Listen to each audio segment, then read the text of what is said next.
Hi, my name is Shannon Keith, and I am the founder and chairwoman of the board of Sudara.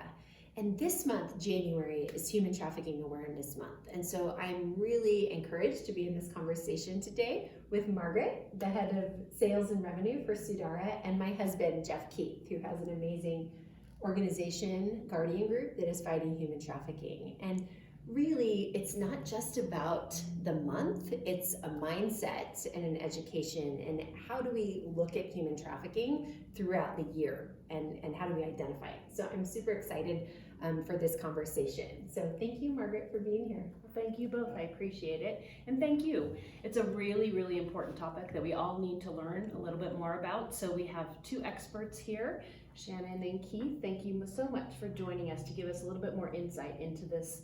You know, it's really a horrific crime. So it's interesting that this is Human Trafficking Month. There is a reason why we're doing this today, and you're going to be hearing a lot more about this whole topic. So Shannon, let's start with you. Tell us a little bit about Sudara and why you started the organization. Yeah, Sudara started out of a trip that Jeff and I took to India back in 2004, then we went back in 2005, and we were confronted with this horrific injustice that we knew nothing about, sex trafficking of women and children, and really it's modern day slavery. And so at that time, I started a nonprofit, which is now Sudara Freedom Fund, and then we've grown into really an ecosystem with Sudara Inc. and an organization in India. But really, the whole purpose, Margaret, is to give women job options so that they don't have to sell their bodies for sex to provide for themselves and their children. So Sudara is all about a beautiful line of pajamas and loungewear for the whole family, but those revenues are all about giving women a choice and economic freedom. Yeah, a choice that they wouldn't have had. So yeah, great. Jeff, can you tell us a little bit about the Guardian Group and what you do? Yeah, so Guardian Group is a nonprofit that we prevent and disrupt sex trafficking of minors and women here in the United States.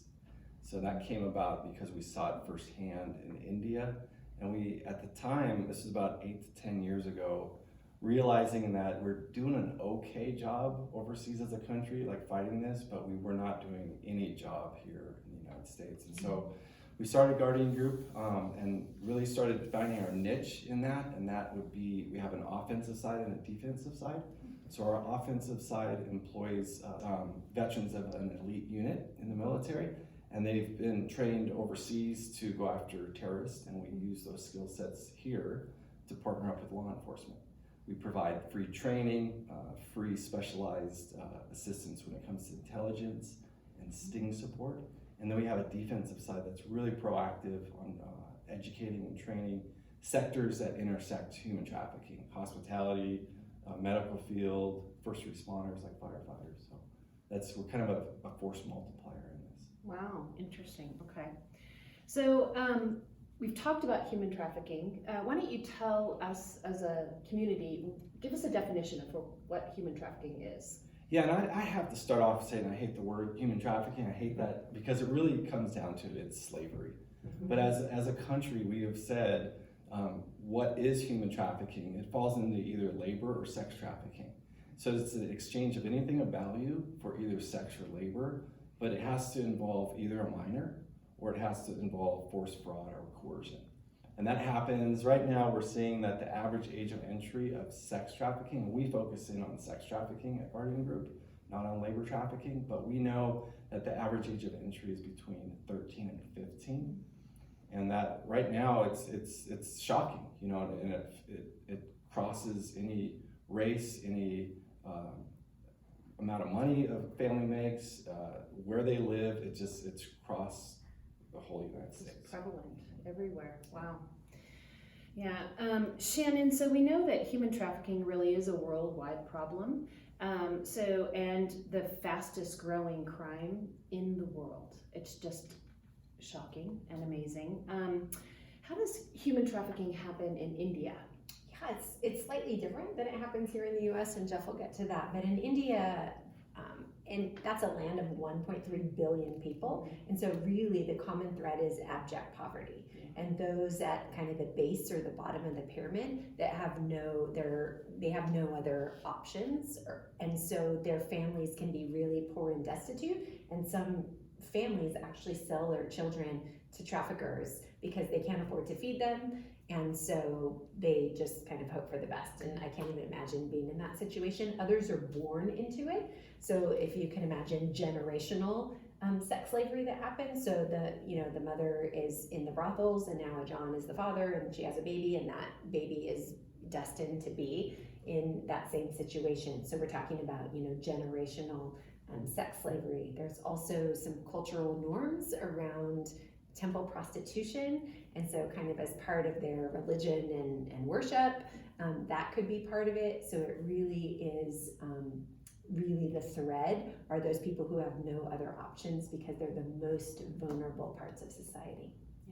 Yeah, and that is a common thread, that vulnerable piece. Yeah, exactly.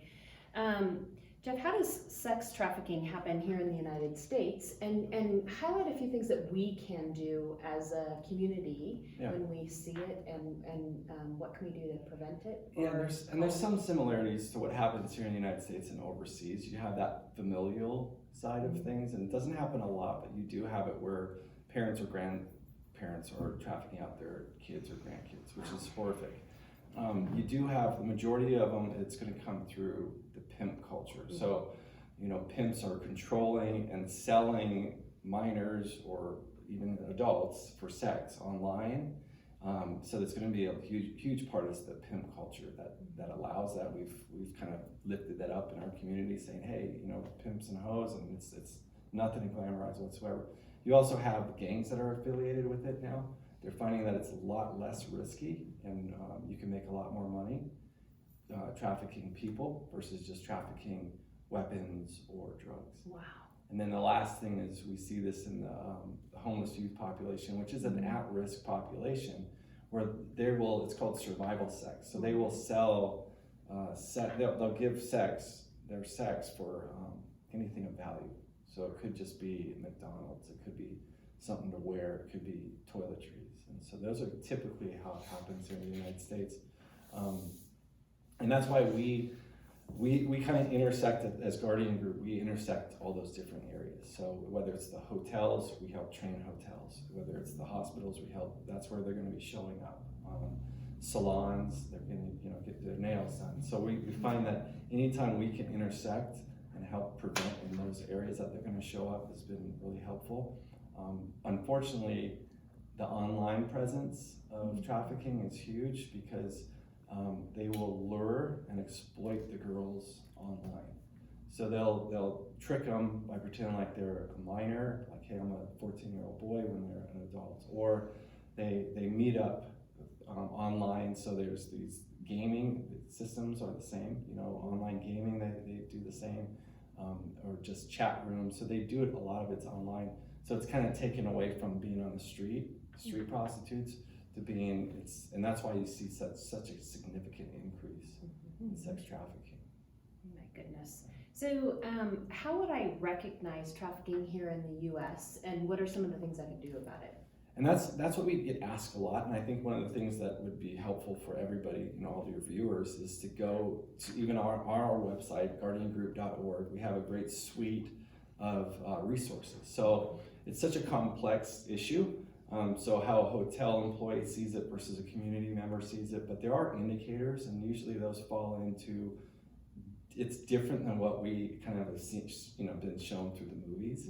It's not like Taken, they're not chained up. Though you may have some like that, but the majority of them are in plain sight. So we look at it through the lens of appearance and interactions. So the appearance, what does it look like for a girl that's a victim here in Central Oregon in the winter? If she's wearing clothes that are meant for the summer, if she looks like she's been beat down, and as a culture, and it's kind of sad to say, but the reality is that we are more attuned to understanding when a pet has been abused, and that's a good thing to understand that. But we need to have that same lens when we see children that have been abused. And so some of those indicators, once you know the indicators and you see it, you'll say that's abuse, and I need to do something about it. And it's also not just the appearance, but interactions. A victim of trafficking cannot interact with people. You know, they're not even allowed to look at you in their eyes, or they'll be beat by their traffickers. So there's a lot of these indicators that are out there. But once you become attuned to it, for example, I was in Arizona on a trip, and I found myself in a mall getting something to eat, and I heard, just on the side, I heard this lady say something, said, "We didn't do this in LA, we didn't do this in Houston, and we're not gonna do it here." And it just got my attention enough where I looked, and it was this older lady with these 4 or 5-year-old girls. I mean, 4 or 5 girls that were 13 and 15. And it was sad because I knew what was happening, but had I not known, nothing would have happened. They all had bags they had just gone to Victoria's Secrets. And for a 13-year-old, you know, 4 or 5 of these girls. So I followed them out, and they didn't know I was following them, but I was able to take pictures of their car, which is another indicator they had come from another state. And I got a hold of law enforcement. And that's one of the things that we can do as a community. If you see something, don't be afraid to say something. You know, it's not like you're calling 911 emergency. Now, if there was and that's one of the things we do. If it's an emergency, life and death situation, yes, you call 911.